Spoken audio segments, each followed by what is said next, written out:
Em nome do Pai, do Filho e do Espírito Santo. Amém. Cristo ressuscitou. Christos vos Christi. Christos anest. Queridos amados cristãos ortodoxos, chegamos hoje ao que se diz respeito ao quinto domingo de Páscoa. Nesse domingo de hoje nós celebramos aquele maravilhoso e profundíssimo diálogo que ocorreu entre nosso Senhor e Deus Salvador Jesus Cristo e a dita mulher samaritana, Santa Fotina, que hoje comemoramos. E de todas essas passagens desse período do Pentecostarion que estamos, do período desde a Páscoa até o Pentecostes, passamos essa semana pelo meio Pentecostes, a meia festa. Esse domingo de hoje é um dos diálogos mais profundos, dos evangelhos do ano, que mais de fato nos tocam a respeito do que significa a nossa vida interior, nossa vida espiritual. E vemos muitas vezes que a maneira como nós analisamos as pessoas pelas aparências não corresponde muitas vezes ao que elas são de fato interiormente falando. E o que aconteceu foi que ao longo desse período pentecostal nós temos estudado e visto a respeito da relação da água com a Páscoa de nosso Senhor e Deus Salvador Jesus Cristo, como eu já expliquei há alguns sermões atrás. E hoje, não diferentemente, nós vemos que nosso Senhor e Deus Salvador Jesus Cristo se aproxima daquilo que era o poço de Jacó, onde esse terreno foi dado de Jacó ao seu filho José como herança, e desse terreno havia uma fonte milagrosa que tornou-se, por exemplo, portanto, o que era famoso Poço de Jacó. E nosso Senhor, quando na festa de Pentecostes agora, dessa semana, quando lemos os tropários, os condáquios para esta festa, vemos que nosso Senhor proclamou a todos, enquanto estava diante dos escribas, dos fariseus, todos perguntavam com que autoridade falas essas coisas e tudo mais, e a verdade é que nosso Senhor proclamou, assim como proclamará hoje também para Santa Fotina: quem tiver sede, venha a mim e nunca mais terá sede. Isso significa, meus queridos amados cristãos ortodoxos, que diante de todo o nosso mar tempestuoso da vida, onde nós temos, ou deveríamos ter, uma grande sede de solução dos nossos desesperos, das nossas angústias, da nossa agonia, principalmente aquilo que seria a tranquilidade em relação ao peso e fardo de nossos pecados, toda essa agonia gerada pela presença do pecado no mundo, que gera o caos, as doenças, os males, nosso próprio desespero, ansiedade, nossa fadiga, tudo isso, nosso Senhor Deus Salvador Jesus Cristo é uma fonte de água viva que vem para saciar a nossa sede por esse descanso, sede por esta paz, sede pelo alívio em relação a todas essas terríveis coisas que nos afligem. E não foi diferente da maneira como ele abordou a mulher samaritana, quando ela foi diante do poço de Jacó. Assim, nosso Senhor Deus Salvador Jesus Cristo, no mundo, como nós estamos sempre vagando por esse mundo, ele sempre dá um jeitinho, sempre encontra uma maneira pedagógica, sempre encontra uma brecha, para sempre nas consciências dos homens tentar fazer um encontro, uma maneira pela qual nós possamos chegar a ele, à sua verdade. E esse domingo todo, todos os anos, esse domingo nos toca profundamente, porque nos lembramos muitas vezes do nosso episódio particular. Quando foi que nós, na nossa busca pela verdade, de alguma maneira, nós também fomos contagiados por algum evento, por alguma pessoa, por algum acontecimento, por alguma leitura, e hoje, olhando para trás, vemos como nós fomos preparados, como nosso Senhor foi paciente, como foi observando e foi aproveitando, até que nos fez conhecer uma pessoa, até que nos fez ler alguma coisa, que nós nos deparamos com a verdade, e assim ele vai trabalhando cada um de nós, observando, na verdade, um detalhe importante também, crucial, para entendermos do Evangelho de hoje. Quem tiver sede.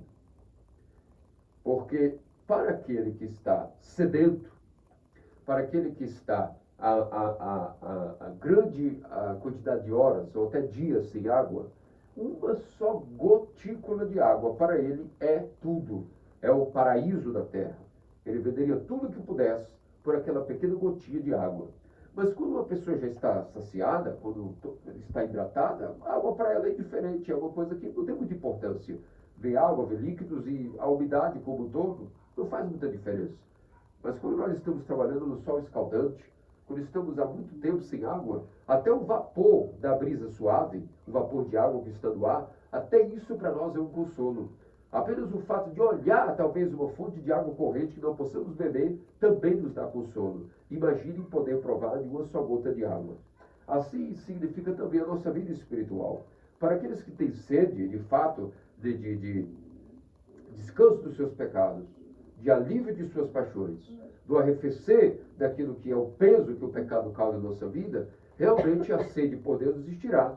E qualquer mínimo contato e esforçozinho que Deus fizer, para começar a dar a entender que finalmente estamos no controle da verdade, nós vamos abraçar aquilo com tanta força, devido a estarmos sedentos, que nós vamos então nos debruçar naquilo e fazer daquilo nossa prioridade. Entretanto, para aquele que não tem sede de Deus, para aquele que não está preocupado muito com os seus pecados, com as suas paixões, com o frenesi da vida, com o peso que a vida causa em nós, nosso desespero, nossa ansiedade, que diferença faz se Deus aparecesse até diante dessa pessoa e mostrasse a ela o caminho, a verdade, a vida? Não faria diferença porque a pessoa não está sedenta por Deus, não está sedenta pelo alívio de suas paixões, não está sedenta pelo alívio de sua ansiedade e desespero do mundo.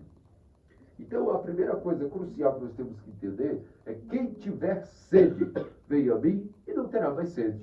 É por isso que nosso Senhor Deus Salvador Jesus Cristo, quando encontra Santa Fotina, nós temos um modelo catequético aqui de como o missionário deve abordar uma pessoa. Principalmente nós que estamos no continente sul-americano, e a maioria das pessoas não teve contato ainda com a igreja ortodoxa, não podemos chegar para elas e dizer: ei, a verdade está aqui, veja a bandeira da nossa religião.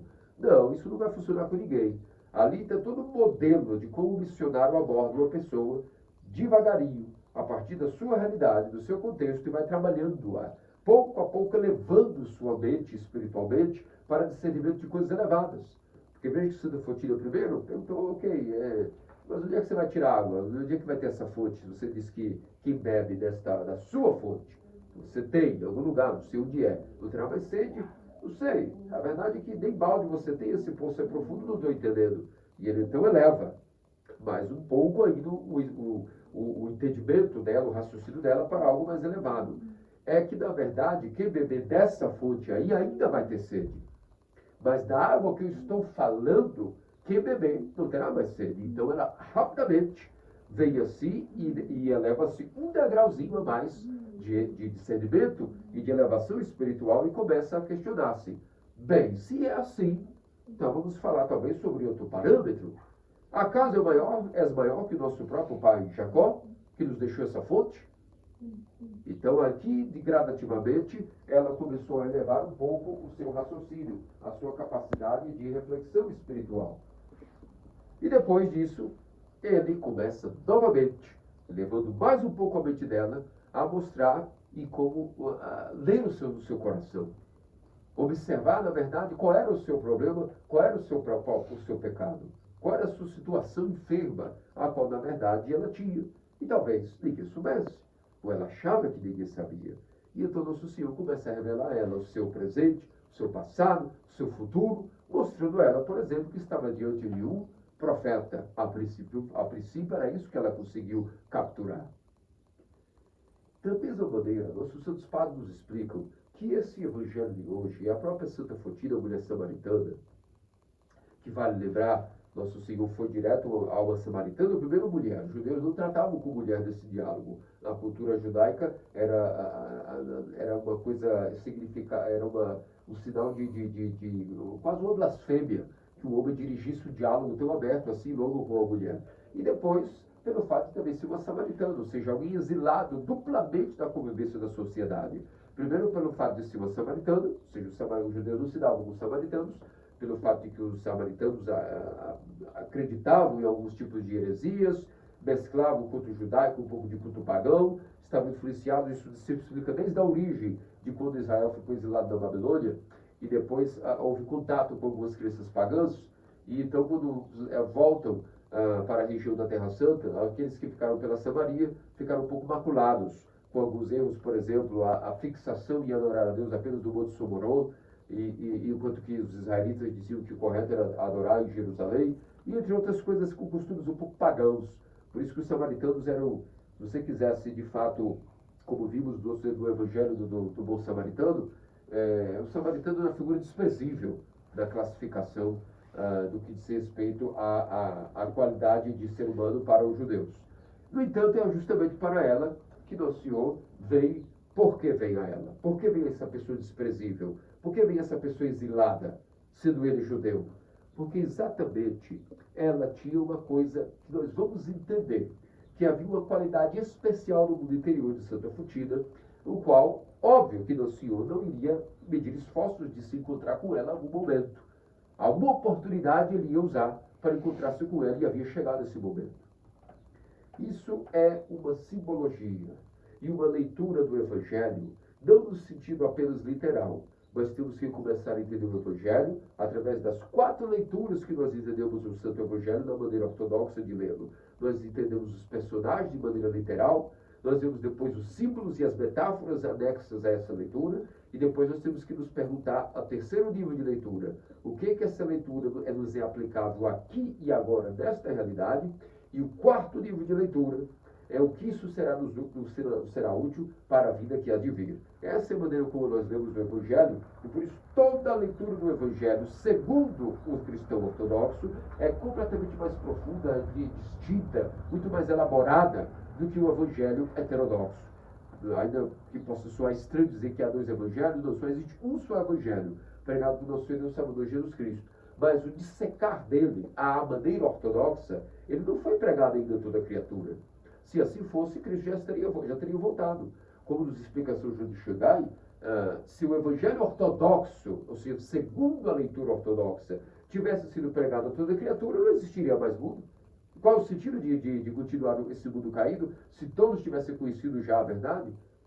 Como o Evangelho, segundo a ortodoxia, ainda não foi pregado a toda criatura, estamos fazendo esse trabalho gradativamente até que Cristo nos permita. Aí se explica por que é que o mundo ainda existe, porque é que Cristo voltou e não acabou de uma vez com todas as calamidades, com esse mundo passageiro de pecado. Então, quando nós vamos analisar segundo a leitura ortodoxa, já vimos aqui os personagens, o contexto já vos expliquei, agora vou lhes ensinar um pouco a respeito da segunda leitura para esse Evangelho, porque esse Evangelho é importantíssimo para que nós compreendamos os segredos de nossa vida espiritual. Ele está exatamente onde tem que estar, dentro do Pentecostarion, depois do domingo da festa do meio Pentecostes, e exatamente no 5º domingo de Páscoa, exatamente onde nós vamos entender exatamente o que significa a união com Deus para aquele que tem sede de unir-se com Deus. Como se dá esta grande pergunta que todo ser humano alguma vez na vida vai se fazer? O que eu estou fazendo aqui? Qual o sentido da minha vida? Se existe Deus, onde é que Ele está? Como é que eu me comunico com Ele? O que é que eu vou fazer na minha vida? Onde é que eu vou encontrá-lo? Toda essa sede, para quem tem sede, para quem tem, é crucial primeiro entendermos para quem tem. Porque para quem não tem sede, nada disso que nós vamos falar aqui fará nenhuma diferença na vida da pessoa. Não faz nem sentido, na verdade, absolutamente nada. Por quê? Porque aquele que não tem sede de Deus é porque já se saciou com as coisas do mundo. Tem gente que dá muito valor no soninho, está preocupado se vai dormir ou não vai dormir, está preocupado se vai comer ou não vai comer, está preocupado se vai estar feliz ou não vai estar felizinho, está preocupado com algumas coisas que não são nada relativo ao união com Deus. Então essa pessoa ela está saciando-se a sua própria sede com as coisas do mundo. É óbvio que para Deus ela não vai ter sede, ainda que teoricamente ela escute os evangelhos, frequente as religiões, leia as escrituras, leia os espíritos espirituais. O ponto crucial interior aqui é que essa pessoa não tem sede. Se ela não tem sede, é óbvio que Deus não pode saciá-la. Porque toda a mentalidade deste ser humano está voltado para saciar-se a sua sede com as coisas do mundo.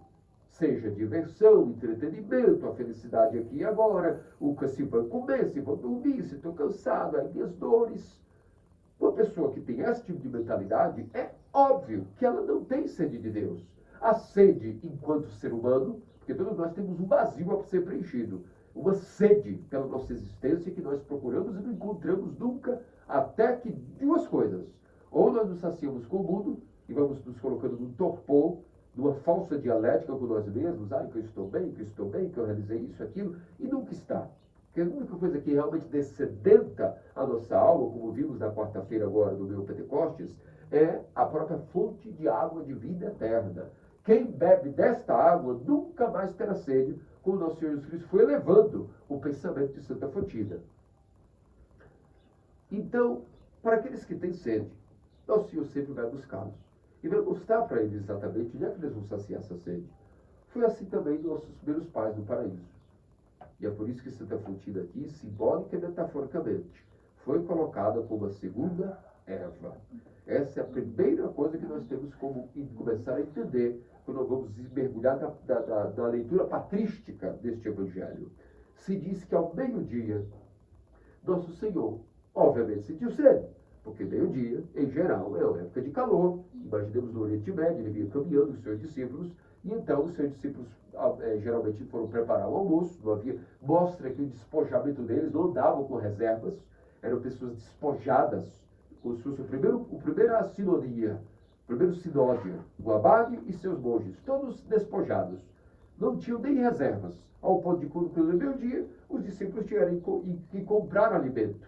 E Nosso Senhor, propositalmente, tudo ele arrumou para aquele encontro romântico de verdade entre o homem, Deus, a uma vez, e uma alma sedenta pela verdade, ainda que aparentemente não passasse de uma figura desprezível, uma mulher samaritana, uma exilada do mundo judeu e da verdade dos judeus. E então Nosso Senhor, providenciando tudo, se dirige ao meio-dia, à segunda Eva. Por que segunda Eva?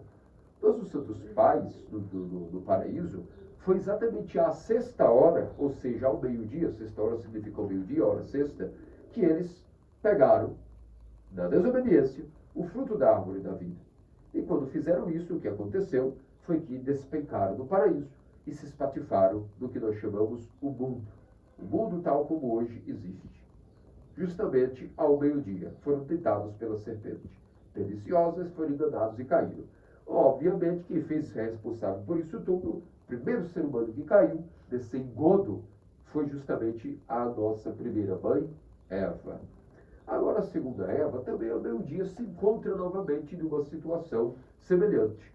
Nosso Senhor, assim como pairava e caminhava no paraíso, você sabe que esses passos que Adão escutou no paraíso eram, na verdade, da segunda pessoa da Trindade, o Verbo, que foi caminhando e pergunta: Adão, onde estás? Que fazes? Obviamente, como Adão ainda era uma pessoa com sede de Deus, Nosso Senhor não desprezou. Assim que ele pecou, não foi imediatamente justar contas e tomar satisfação. Foi, como médico, procurar o que estava acontecendo, verificando nele o que ele ainda tinha de arrependimento, o que poderia dar a ele uma oportunidade de, rapidamente, refazer-se enquanto ainda havia tempo, enquanto ainda era possível.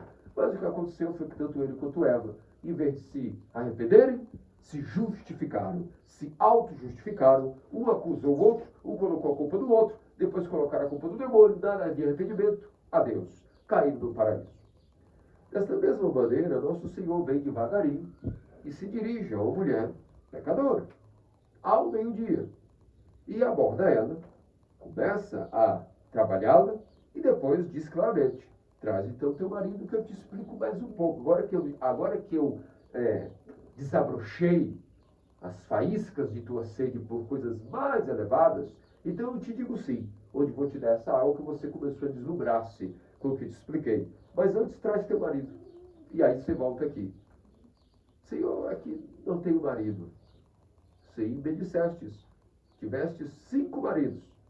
E até esse que agora tens, tampouco é teu marido. Ou seja, revelou a ela a paixão do adultério. O pecado da mulher adúltera. Que tendo 5 maridos, nenhum deles nunca foi marido de verdade. Teve filhos com eles. Tinha um sexto. E esse também não era marido. Há toda a explicação para mostrar-nos a respeito desses 5 maridos. Significa que a humanidade, os pagãos, estavam completamente completamente ignorantes, antes da pregação dos apóstolos, até mesmo aquilo que significa aos 5 livros do Pentateuco, a Torá. Somente através da pregação dos apóstolos e com seu poder fervoroso, sua pregação poderosa, cheia de milagres, de ensinamento, de amor, de compaixão, é que os pagãos puderam relacionar-se com aquilo que foi justamente a validação de conhecer primeiramente a Torá. Ou seja, os 5 livros do Pentateuco: Êxodo, Gênesis, Êxodo, Deuteronômio, Gênesis, Êxodo, Levítico, Deuteronômio e Números, o que nós chamamos de Torá. E somente através disso, dessa verdadeira revelação do cristianismo ortodoxo, que finalmente a humanidade caída pôde, de fato, relacionar-se legitimamente com esses 5 conhecimentos elevados do primeiro do Torá. E até mesmo na beirada daquilo que era a criação, ou seja, até o 6º dia, até a criação como um todo, que foi criada justamente no 6º dia, do 7º Cristo descansou, até aquele então, toda a humanidade jazia na ignorância. Somente depois, na ressurreição de Cristo, no 8º dia, é que também a humanidade pode ser completamente iluminada a respeito da verdade, do que significa de fato a união com Deus, do que significa o sentido da vida, o sentido da criação como um todo. É por isso que a humanidade, antes da vida de Cristo, estava completamente perdida, completamente ignorante a respeito daquilo que era o verdadeiro conhecimento da verdade. E os judeus, como nosso Senhor Jesus Cristo, alto lá. Vocês dizem que devem adorar o Monte Somoron. Nós que sabemos das coisas, porque a revelação foi dada a nós, quer dizer, pelo nosso Senhor Jesus Cristo, vai fabricando nela uma confissão de fé. Alto lá, para nós conversarmos sobre coisas elevadas, antes de tudo você tem que ser uma confessora de fé, tem que entender a doutrina correta. E na verdade a salvação vem dos judeus. Nós é que sabemos das coisas, porque a revelação foi dada a nós, não a vocês, os pagãos. Agora, veja bem, chegará o momento, e é agora, onde o Pai não procurará mais que o adore em Jerusalém, ou na cidade de Sicar, ou no Monte Samoron, mas sim os verdadeiros adoradores que o adorarão em espírito e em verdade.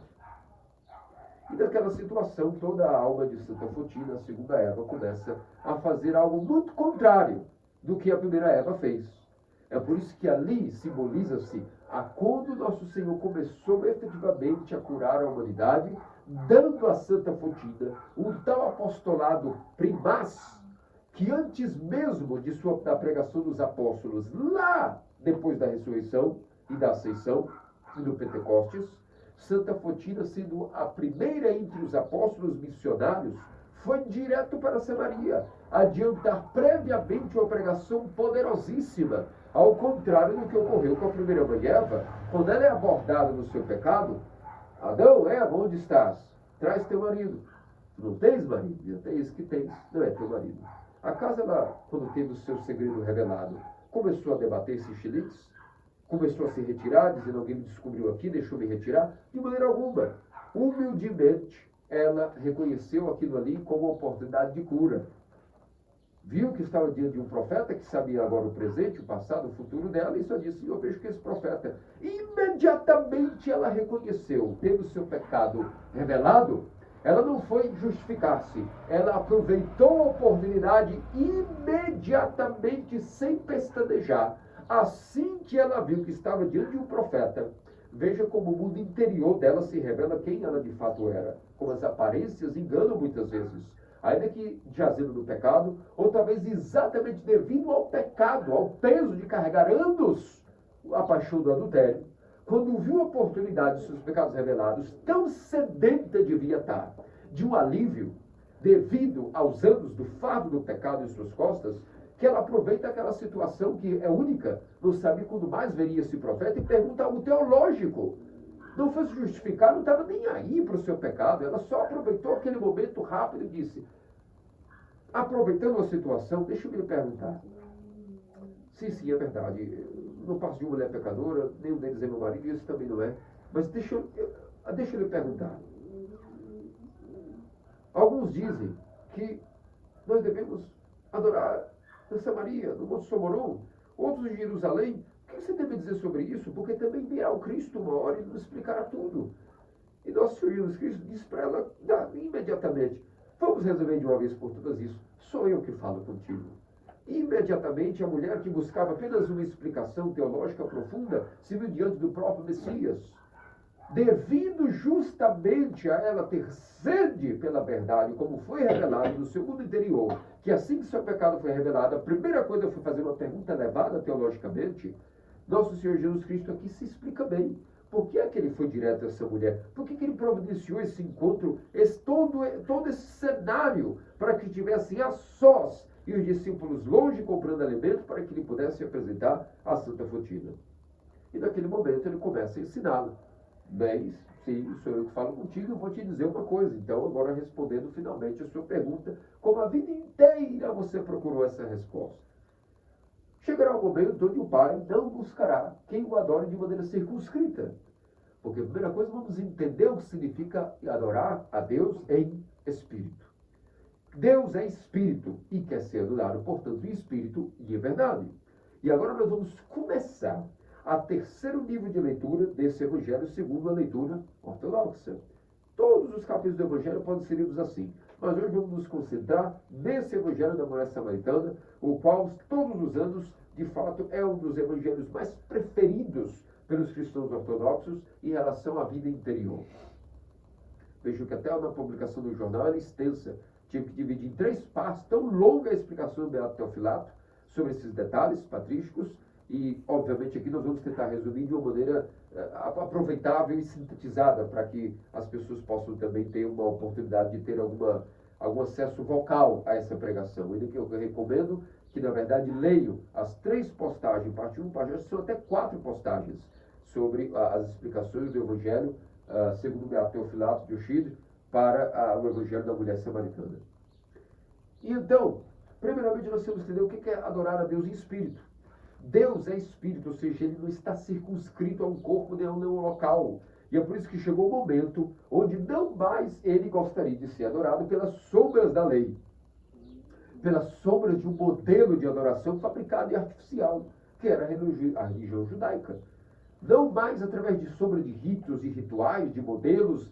Não, agora em espírito e em verdade. Ou seja, primeiramente, se Deus é espírito, ele não está preso a todo tipo de manobras artificiais que nós podemos fazer, indo ao monte, dizendo: o Monte Sião, ali está o local santo onde vamos adorar. A jurisdição única onde nós vamos adorar a Deus é Jerusalém, como judeus. Ou como samaritanos, o único local jurisdicional que podemos adorar, segundo nossos antepassados, é o Monte Somorô.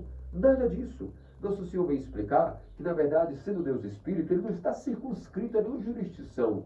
Ele é o Deus de todos e de tudo em qualquer lugar.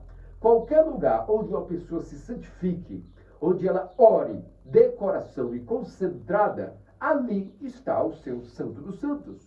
É isso, só entende-se quem tem uma regra de oração, onde todos os dias, no mesmo horário, no seu cantinho dos ícones, voltado para Jerusalém, acende-se a lamparina e se começa a rezar. Isso passa a ser tão sagrado que nós não queremos mais sair daquele lugar. Todos os dias nós saímos do rancho, saímos do horário, saímos do trabalho e nós só queremos voltar e poder parar e estarmos completamente arrefecidos e nos dessedentar daquela fonte de fluxo de água viva que vem dos ícones, que vem da oração. Quando nós vamos ganhando os anos, o hábito de a nossa vida de oração, nós vamos entender, naquele meu cantinho dos ícones, pode ser simples ou sofisticado, belo ou pobre, não importa, mas tornou-se o meu santuário, o meu santo dos santos. É daí que nasce uma exicasta dentro de cada um de nós. A pessoa busca paz e exequia, a quietude, da qual é a coisa mais cara, que nós não vamos deixar ninguém nos roubar. Ainda que os demônios apareçam, que alguém venha nos roubar esse momento, nós vamos fazer guarda, vigilância, porque é o momento crucial do nosso dia, onde nós descendentamos a nossa alma, não mais no poço de Jacó, mas no fluxo da energia dos ícones, do poder da oração de Jesus, do calor do nome. E essas coisas que são um orvalho vivificante, uma fonte de vida eterna para nós. É tudo.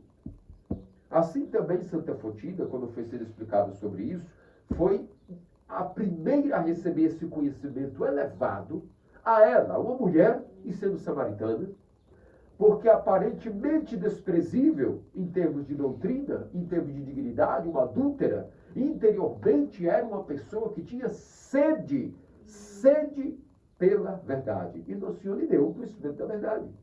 E ela não só guardou para si, como vimos que foi imediatamente pregar para os seus conterrâneos. E chegou na Samaria e utilizou do seu próprio exemplo, sem pestanejar. Este homem revelou tudo o que eu fiz.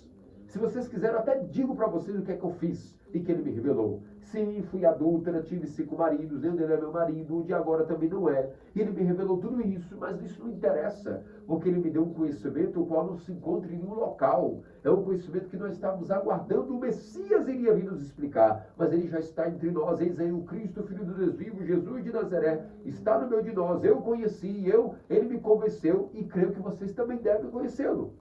E então o povo da Samaria chamou no Senhor Jesus Cristo, pediu que ele ficasse lá. Se enamoraram tanto pela sua pregação que diz o Evangelho que ele ficou até mais 2 dias lá, até se despedir. Algo bem contrário ao que nós já vimos no ano desse ano a respeito dos gadarenos, não é? Os gadarenos, assim que viram o Messias fazendo seus milagres, o que disseram? Sai desta cidade e vai embora.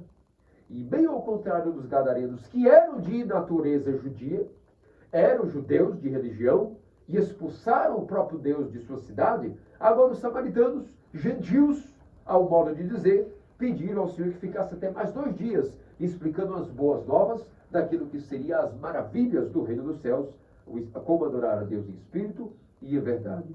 Primeiro nós vimos então já o que significa adorar o espírito, ou seja, não é preso no local, a nenhum tipo de sombra de ritos, mas sim a qualquer local onde uma pessoa possa se concentrar e adorar a Deus em espírito, porque ele é espírito, ou seja, o que significa em espírito? Com o seu nous.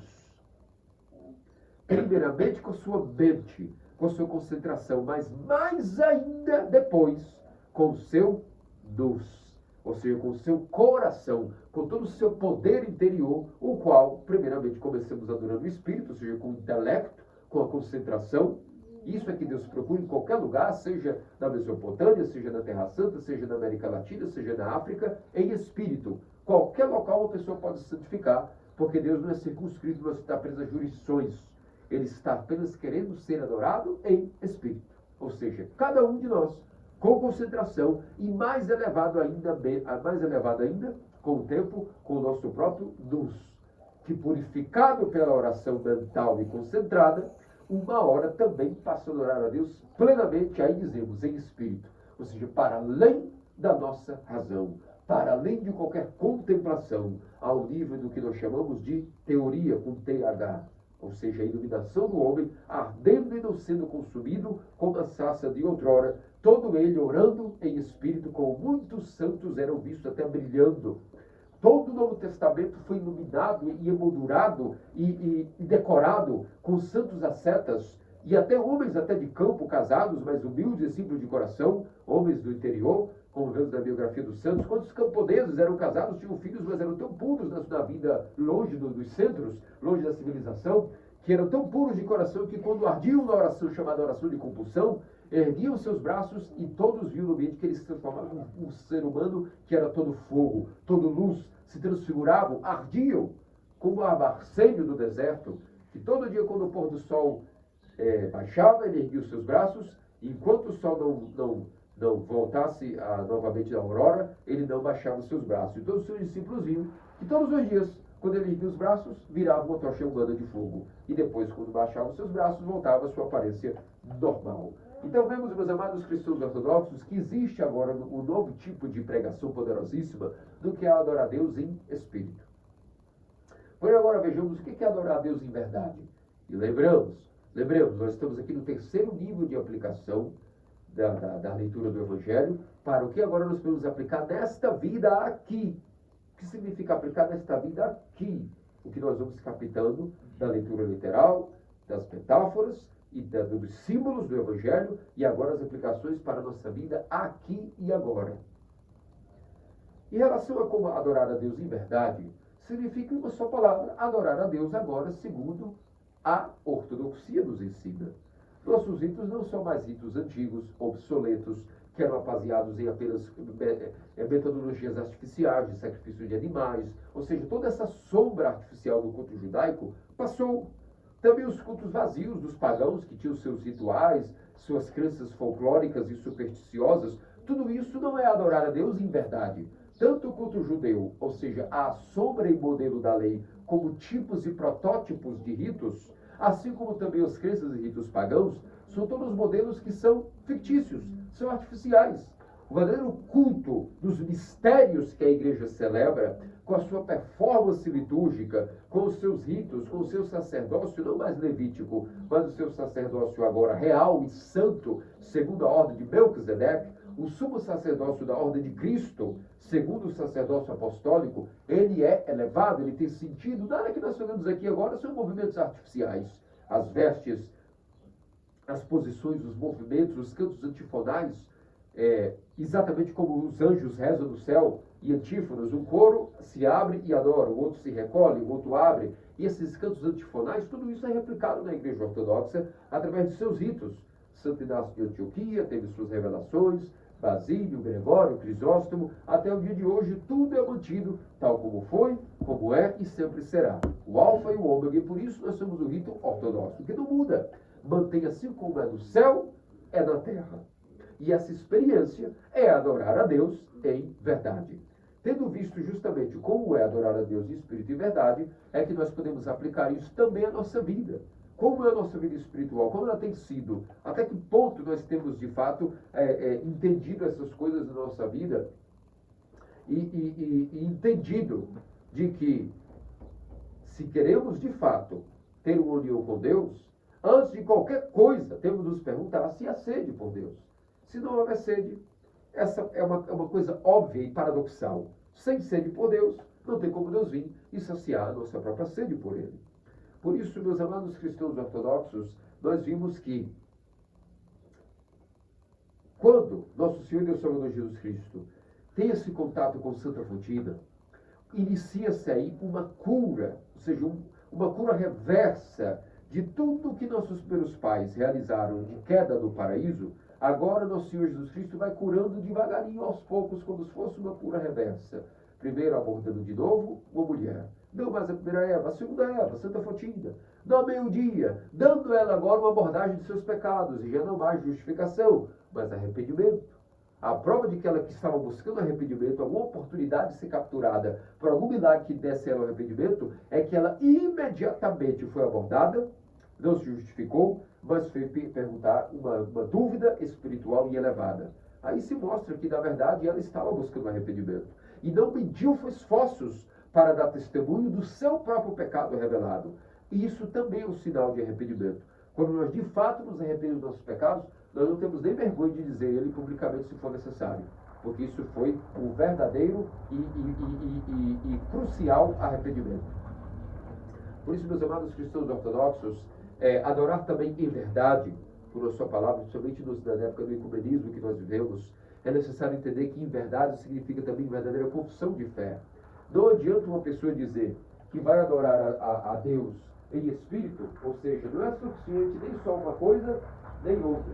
O que adianta eu dizer que sou ortodoxo, que conheci as maravilhas da Igreja Ortodoxa, aprendi sobre a doutrina, vi os vídeos no YouTube, me namorei com os monges do Monte Athos, com os barbudos, com os homens de preto, tudo muito lindo. Mas vou à primeira paróquia que aparece no meu Google, digito e vejo. Ali está, mais próxima, talvez, vou ali. Veja bem, isso não garante que você está adorando a Deus em espírito e em verdade.